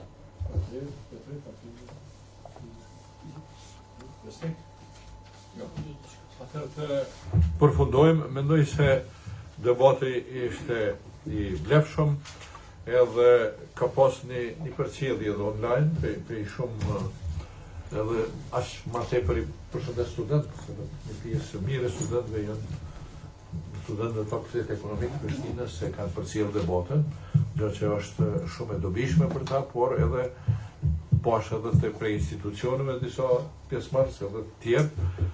Natyrisht që mediat na do të bëjmë një kumtes për shtyp, do të përcjellim. Ajo që mu më duket që është në përgjithësi del si nevojitet një analizë e potencialeve të sektorëve, një analizë shtesë dhe eventualisht bazë të analize me i korrigju këto politikat sektoriale dhe selektivitetin për cilën foli edhe brani mirë edhe folëm të gjithë. Edhe të folën fillim njësar. O me thonë, mirë po, pa bo analizë është shumë problematike, sepse përmend një besniku me drejt, për shembull bujqësia, ka pas intervenime shumë, avo na kemi mbet në paka shumë në njëjtin nivel, nuk i kemi po efektet, po është problemi i transparencës, i përdorimit përgjegjshëm, i llogaridhënies e tjera, kështu që nëse është politikë që na me përdor komponentën vendore në krijimin e vlerës së re, atër sektori i vetëm që këtu mund me rrit këtë vlerë shtuese vendore është prodhimi i ushqimit. Apo shohim industria e drunit, na mendojmë që përdor drun të Kosovës, jo. Këtë drun nuk është important. Industria e drunit. 90% që besniku ka bërë studim. Edhe në qoftë se ti importon 90%, atëherë vlera shtuese që të poga që i përmenëm, edhe tjera, edhe kështu që nevojitet pra një studim. Unë nuk mund, megjithatë, mendoj që përmendja vetëm e industrisë drunit dhe industrisë plastike, pak a shumë është një lloj pa e përmend, ai citim pa e përmend edhe ushqimin. Do me thonë, instituti Vjenës i ka bo për këtë rajonin, por në qoftë se ishin ata grafikonet me aftësinë konkurruese të shpërfaqur apo të demonstruar i vill competitive advantage, atëherë del se të na, do me thonë, ICT-ja po, mundet me qenë, dhe drunit po, edhe kjo plastike po, për arsye se është marrë atje vlera e eksportit, pjesëmarrja në eksportin e industrisë, ti sektori krahasuar me pjesëmarrjen e industrisë nivel botëror në industrinë, në outputin botëror të industrisë. Kështu që e japaj në indikacion mirë, po duhen analiza më të thella. Duhen analiza më të thella por me po kusht, qoftë është politik me përdor komponentën vendore dhe me rrit vlerën e shtuar vendore, edhe me favorizu multiplikuesin zhvillimor në Kosovë. Sepse neve po na shkon këto që po lavdohemi, po vinë shumë remitanca, tash 1 miliard dhe 3-400, nashta gati ku ka shku efekti, i krejt diasporës nashta ka shku 1 miliard dhe gjyq dikun, me marrë me turizme me këto, edhe shka? Pare apo vjen këtu, po shkon jashtë. Nuk po gjeneron këtë zhvillim ajo. Për arsye se na jemi këtu importu komponentët. Atëherë, por kjo është mjaft e komplikuar dhe na duhet një tjetër çështje, për po kësaj që duhet me forcu edhe ekonominë e gjelbër, edhe digitalizimin në këtë dokument, dhe na kemi obligim edhe këto me përcjell këto dy sektor, që duhet në dokumente zhvillimore dhe me i dhonë outputet tona, inputet, jo outputet, inputet dhe outputet, fakta nuk kom pa që në dokument që mendoj që është një pëlqim serioz, që stimulon kërkimet, inovacionet, po inovacione, pa kërkime, pa e financu hulumtimin në biznese, pa e ndërlidh bizneset, nuk ka sa investime, që do të krijohen kapacitetet për kërkime, a do të stimulohen këto firmat e mëdha që janë botë është me financu me mbështet kërkimet dhe inovacionet. Kemi një mbështetje të kërkimeve në të inovacione, po jo të kërkime. Do me thonë, këti dokumenti mungon një qase që politikat bazohet në evidencë. Nëse është esenciale. Edhe faktikisht në duhet evidencën shumë me modhe për sektor, për tu pikat, sepse që ajo që thamë, gabimi, qeveria gabon, kur i zë sektor, unë e gabu shumë. Dhe kështu është rreziku i politikave industriale nëse nuk bazohen në fondacion të mirë të kërkimor. Mirë, atëherë sektori privat e përmend këtu, na do ta bëjmë një rezime, edhe do të dërgojmë ministrisë, Edhe pranë thaj që edhe pranë e çon, kështu që na shta bëjmë edhe një policy brief, ku gëzojmë me thonë se jemi në zonën me shumë punë, por një vështrim, se në cilë do të lajmërojmë ministrinë, sidomos me gjonat gurshme, edhe në disa çështje, mendoj se ky dokument ka shumë senet mira. Kështu që këto dobësi janë evidente që i përmenum, po ka dhe senet mira dhe duhet me përshëndet që kemi një dokument. Dokumenti është për prodhimin, i përqendruar në prodhim, çka i ka mundu kështu. Do me thonë, vëmendja për prodhim deri në pakon fiskale, ne dhe pakon fiskale dy me nxit dhe sektorin e prodhimit nuk ka qenë kur fare. Me pakon fiskale ne dhe 2015-2016 kemi një fazë 3, mendoj që edhe këtu tash çështjet natyrisht që përgjegjësia sociale e korporatave, punësimi, dinitoz dhe tjera janë të rastishme dhe duhet zhvillohet ajo ndjen për to, por në përgjithësi ajo nuk duhet të bëhet një barierë për rritjen e aftësisë konkurruese të firmave. Sepse nëse s'ka aftësi konkurruese, as ka subsidim të eksportit, as ka rritje të eksportit. Kështu që ju falenderit shumë për debatën dhe vazhdojmë me debatën e ardhshme.